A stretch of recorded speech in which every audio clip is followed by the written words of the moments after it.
Hello students, आज हम देखेंगे बिन कार्ड। बिन कार्ड किसको कहा जाता है और बिन कार्ड हम कहाँ देखते हैं। तो यहाँ पर बिन कार्ड देखेंगे। Bin means a rack. Bin card होता है rack, containers of the space where goods are kept. The stores is fitted with the serially numbered card bins. Each means for a particularly types of materials a card known as a bin card or stock cards is placed outside is bin, and whenever the material are received or issued, a notations is made on the card. Each bin card also contains particulars regarding maximum, minimum, reordering levels, code number, description, etc. of the material kept in the bin. The bin cards assist the storekeeper to control in the stock as they provide a continuous records of stock in each bin. ठीक है, तो हम यहाँ पर bin card जो है हमारा बिन यानी रैक या फिर जहाँ पर हम मटेरियल रखते हैं उस जो स्टोर को हम क्या करेंगे, बिन कहेंगे। जो रैक होता है वहाँ पर एक स्पेशल मटेरियल रखा जाता है, उसकी क्वांटिटी कितनी होनी चाहिए, मैक्सिमम लेवल कितना होना चाहिए, मिनिमम लेवल कितना रहना चाहिए, हमको रीऑर्डर कितना करने का है, उसका कोड क्या होता है, ये सब जानकारी हमको बिन कार्ड में देना होता है। और उसी हिसाब से हम उस बिन में या फिर उस रैक में, उस कंटेनर्स में जो भी मटेरियल रखते हैं उसका हिसाब हम एक बिन कार्ड पे करते हैं। तो बिन कार्ड स्टोर कीपर द्वारा मेंटेन किया जाता है। स्टोर कीपर जब भी मटेरियल आता है तो उसके अंदर एक नोटिंग करता है इंसर्ट की कि भाई रिसिप्ट हुआ, और अगर मटेरियल किसी को इशू करता है तो इशू के अंदर वो उसकी एंट्री करता है और देन उसका वाला बैलेंस निकालता है। तो ये है हमारा बिन कार्ड। आज हम देखेंगे बिन कार्ड के जो एग्जांपल्स है, यानी बिन कार्ड किस तरह से लिखा जाता है वो हम देखेंगे एग्जांपल द्वारा। ये हमारा एग्जांपल्स है। From the following information prepare the bin cards of messrs Praveen company limited Kolhapur. Material का नाम है कन्वेयर बेल्ट और उसका कोड है CV51। मटेरियल का कोड है CV51। मैक्सिमम लेवल है उसका 100, मिनिमम लेवल है 20 और रीऑर्डर लेवल है 50। अब ये मैक्सिमम लेवल, मिनिमम लेवल और रीऑर्डर लेवल ये क्या चीज होती है कि जब भी हम बिन कार्ड लिखते हैं तो हम उस रैक के अंदर मैक्सिमम 100 पीस रख सकते हैं, उसके ऊपर हम पीस नहीं रख सकते हैं, ये उसकी होगी मैक्सिमम लेवल। मिनिमम लेवल यानी बिन कार्ड के 20 जो मिनिमम लेवल दी है कि वहां पर 20 पीस तक हम वहां पर उसके मिनिमम लेवल मेंटेन कर सकते हैं। 20 से नीचे हम उसको नहीं आने दे सकते। अगर 20 तक आ गया है तो हमको फिर से ऑर्डर करना होता है, तो उस ऑर्डर की लेवल की डिसाइडिंग होती है। रीऑर्डर लेवल है 50 पीस, यानी हम 50 पीस के अंदर ही रीऑर्डर कर सकते हैं, 50 पीस से ऊपर हम ऑर्डर नहीं कर सकते हैं। इसका अर्थ ये होता है। तो हम एग्जांपल देखेंगे डेट, पर्टिकुलर एंड क्वांटिटी। इसके अंदर 1/10/2012 को ओपनिंग स्टॉक था हमारा 70, 5/10 को इशू किया है। डी नोट नंबर यानी डिमांड नोट नंबर 118, इससे हमने 30 क्वांटिटी दी है। देन 10/10/2012 को हमने परचेस किया है बिल नंबर 589 से 40 पीसेस का। देन 17/10/2012 को हमने फिर से इशू किया है, डिमांड नोट नंबर 125 है और क्वांटिटी है 20। 20/10/2012 को हमने इशू किया है डेबिट नोट 127 के द्वारा 25 नग, और 22/10 को हमने परचेस किया है बिल नंबर 254 से और उसका क्वांटिटी है 30। तो हम देखेंगे कि यहाँ पर जो हमारा एग्जांपल है उसके द्वारा हम इसको कैसा सॉल्व करना है।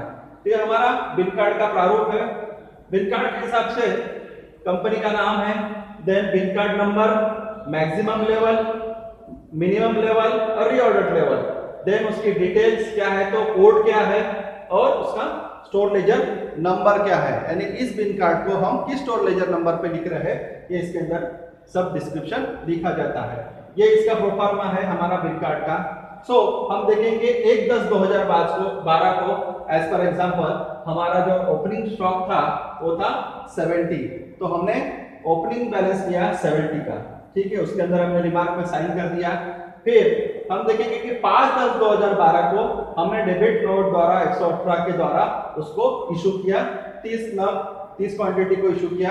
तो यहाँ पर हमने 5/10/2012 को डिटेल्स में लिखा issue debit demand note number 118 और हमने इशू के कॉलम में लिखा डिमांड नोट नंबर 118, क्वांटिटी रहेगी 30। सो 70 में से 30 माइनस करेंगे तो हमारा कितना बचेगा, 40 क्वांटिटी बचेगा।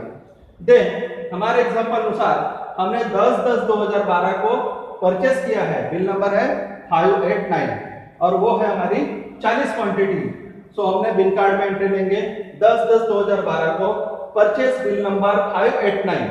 हम रिसिप्ट में क्वांटिटी देंगे क्योंकि हमने अगर परचेस किया है तो रिसिप्ट में दिया जाता है और हमने इशू किया होगा तो इशू के कॉलम में लेंगे।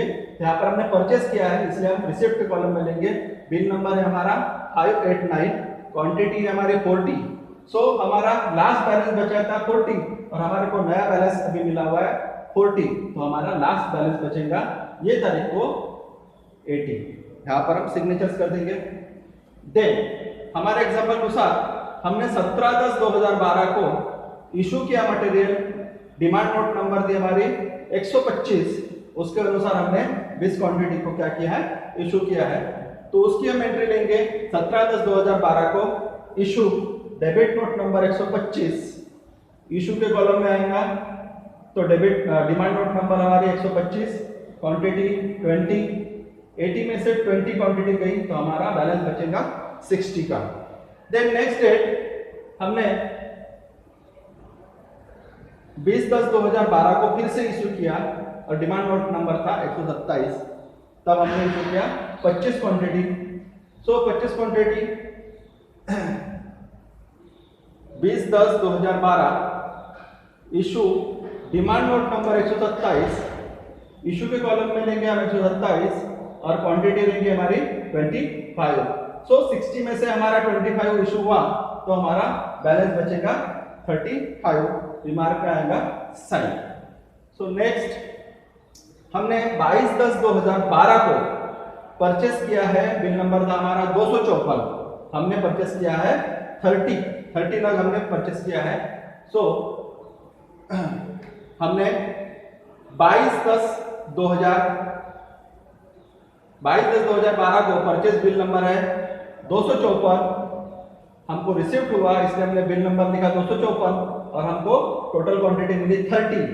सो 35 + 30 इक्वल टू हमारा अभी स्टॉक बचा हुआ है 65 का। देन हमने लास्ट में जो लास्ट में है हमने इशू किया था 25/10/2012 को, तो उसका जो डिमांड नोट नंबर है 130, उसके हिसाब से हमने इशू किया है 130 नग। टोटल हमने 25 नग इशू किए, तो 65 में से हमने 25 नग इशू किए तो हमारा लास्ट बैलेंस बचा हुआ है 40 क्वांटिटी। तो इस तरह से हम जो बिल कार्ड है उसको लिखा जाता है। हर रैक जहां पर भी स्टोरिंग किया जाता है, एक स्पेशल मटेरियल वहां पर स्टोर होता है, उसके अंदर इस तरह से बिल कार्ड लगाए जाते हैं। जैसे कि आप देखते होंगे कि रेलवे की जो बोगीज रहती है वहां पर भी आपको इस तरह के बिल कार्ड्स दिखते हैं और उसके अंदर जो भी डिटेल्स है उसकी कि उसके अंदर कितना मटेरियल स्टोर किया हुआ है वो सब लिखा जाता है। और अलग अलग स्टेशन पे अगर कुछ मटेरियल उतारा जाता है तो उसके हिसाब से उस बिल कार्ड के ऊपर उसकी जो नोटिंग्स है वो ली जाती है। तो आज के सेशन में हमें देखें कि बिल कार्ड किस तरह से तैयार किया जाता है। ये हमारा बिल कार्ड है, ये इस तरह से क्रिएट किया जाता है। धन्यवाद।